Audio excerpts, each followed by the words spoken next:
That's a good question. You guys are good question. And my wife asks a bunch of questions. You know, she's an attorney, and then my son, why? You know, it's like, so. No, it's good. It's good. I think once again, pray. You know, um, the funny thing, we have a little story about this. So Nicole, she meets me in 2000. I'm driving a BMW. Not that BMWs are bad, but you know, I own my own house. You know, she wanted to know what was wrong with me. Well, she learned later. But the joke is just between me and her, and I guess now a couple other people, was that she kind of married me maybe a little bit for my money, right? But that's kind of changed now, right? Because she helped me spend some money, and we had higher expenses than income for a little while there. Um, so what I would suggest is to pray about it. The interesting thing, have you guys ever heard of this? Like pastors have special discernment. Have you guys heard that? No. I think some pastors they can have. I don't know. I'm probably treading a tightrope here, but I would just pray for wisdom. And when you get to know someone, because like when you're dating someone, you're getting to know them and stuff, you can start to figure out how they handle money, and if they're in they're a financial mess, you know. And then I guess before, you know, as it gets more and more serious, I don't know, it gets really tricky though. Hmm. It's almost like you have to do something before, I don't even know. That's a good question. I'll have to get back to you on that. Is that okay? I, it won't be the first time I'm stumped or the last time. Yes, in the back. What does the Bible say about Borrowing money. Okay. So it says a couple different things. One is that verse in Proverbs, the rich rules over the poor and the borrower is a slave to the lender. Um, you know, some people are anti-debt, and then some people don't think debt's a problem. I lived with a lot of debt. I don't really like debt. I make decisions with debt into consideration. Nicole and I have been blessed, not that our income has skyrocketed, but we've really been in a position where we can make right decisions, make cuts, and we haven't increased our debt in, I think, two or 3 years, and we've been having reduced debt on our balance sheet. I think debt is dangerous, especially for someone like me, or at least even me now, because I was kind of addicted to debt. You know, the world will say low interest rates, leverage, you can take advantage of all these different things. I think just from the basics, I think we need to be very careful about debt. We need to pray about it, seek wise counsel, talk to your pastor about it, a friend, a Christian financial advisor, preferably a kingdom advisor. And I think this gets solved through prayer and through wise counselors. You know, if you're thinking about making a decision where you'd have to go into debt or something. So. Right, right. Whenever we take out debt, I mean, when the financial crisis hit, we took out a personal loan from Nicole's parents, and I look back at that, and we didn't pray about it, and it's like we were depending on them more than we were depending on God, you know. So that was something that I can point back to as a mistake that I had made and stuff. So, yes.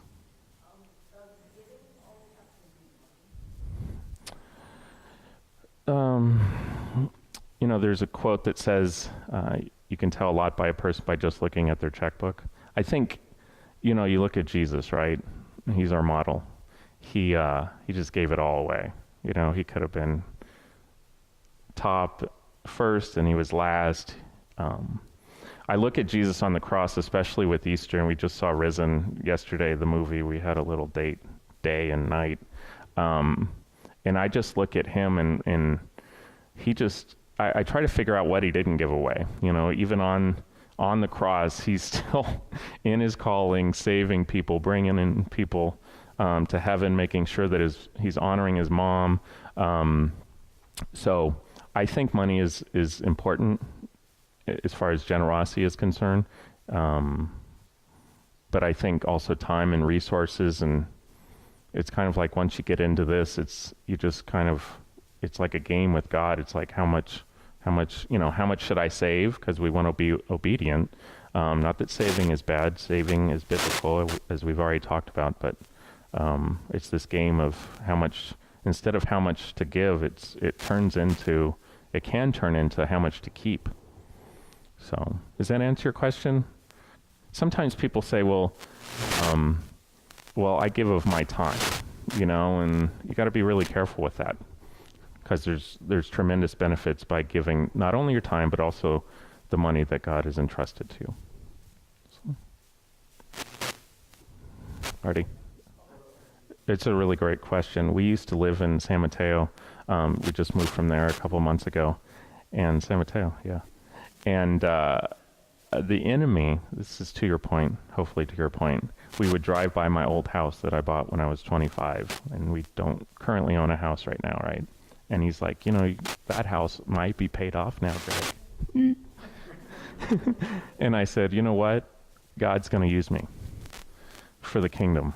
And it doesn't matter if I ever own a house again, which is really taboo and really crazy. But that's the point. I had bought and sold 5 houses by the time, I don't know, 35 or something. I was just blessed.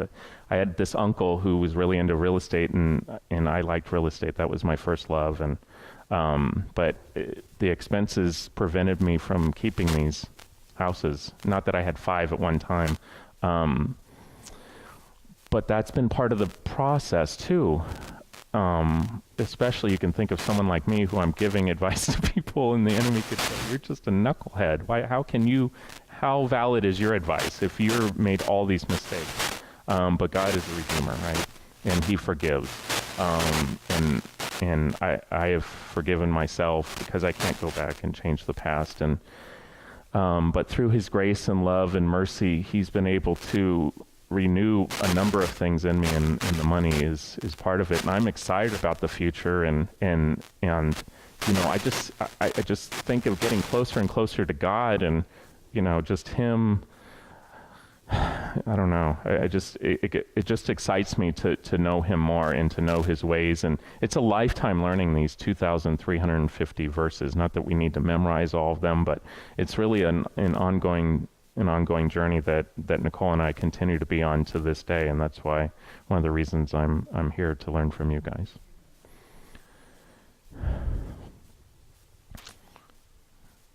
Yes?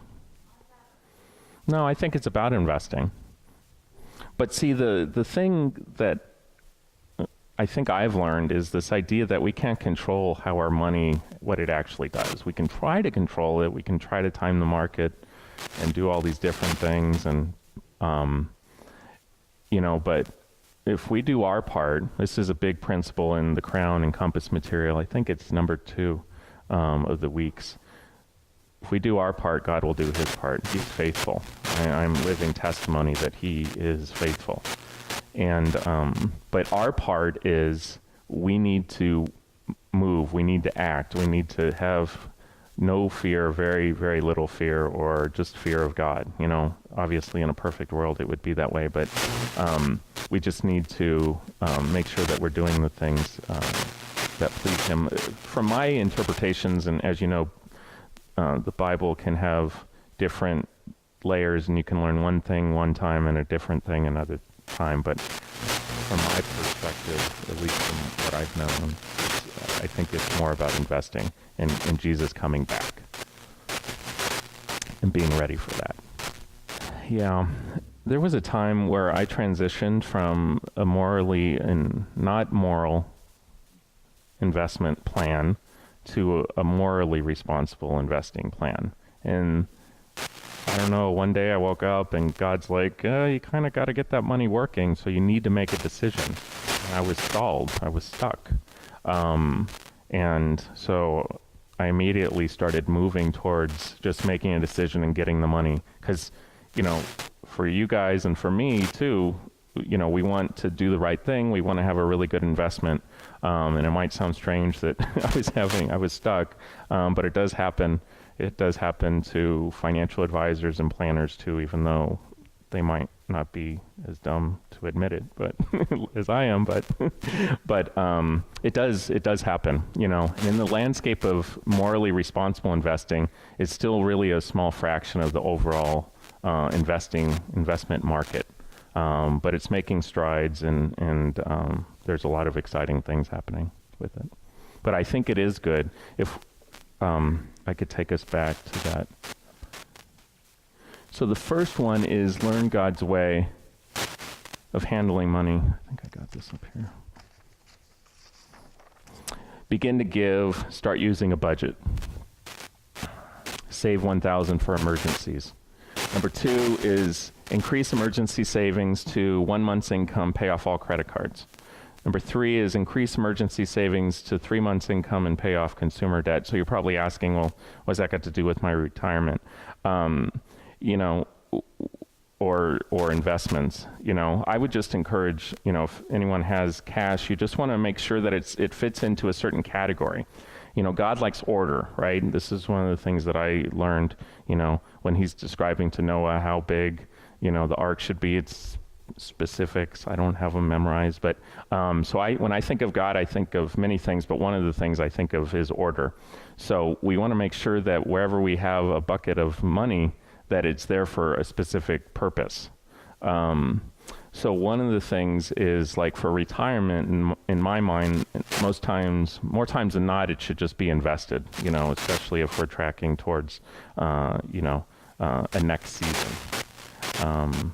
And then depending on the cash amount, you know, if it falls within this 1 month's income or 3 months income, I think it's fine, you know. Because having 1 month's income and 3 months' income in there will help you continue giving and tithing and all these different things. Because when life happens, and life always happens at a time you don't want it to happen, you can dip into your savings instead of having to disrupt an investment or go into debt or something like that. And that's why I think these are basic, and the world will say, well, what is the Bible? What does the Bible have to do with money? Or, you know, they'll try to downplay this as silliness or too simple. But I have been absolutely blown away. You know, and you got to understand, just being in the industry over 20 years, I've gone to numerous conferences, I've taken master's courses, I've learned a great deal on the secular part. In the Bible, by far, is the greatest money book ever. And it will always be the greatest money book. The principles are transcendent. They were relevant 2,000 years ago. They'll be relevant 2,000 years from now. So hopefully that answers your question. Yes. I was getting there.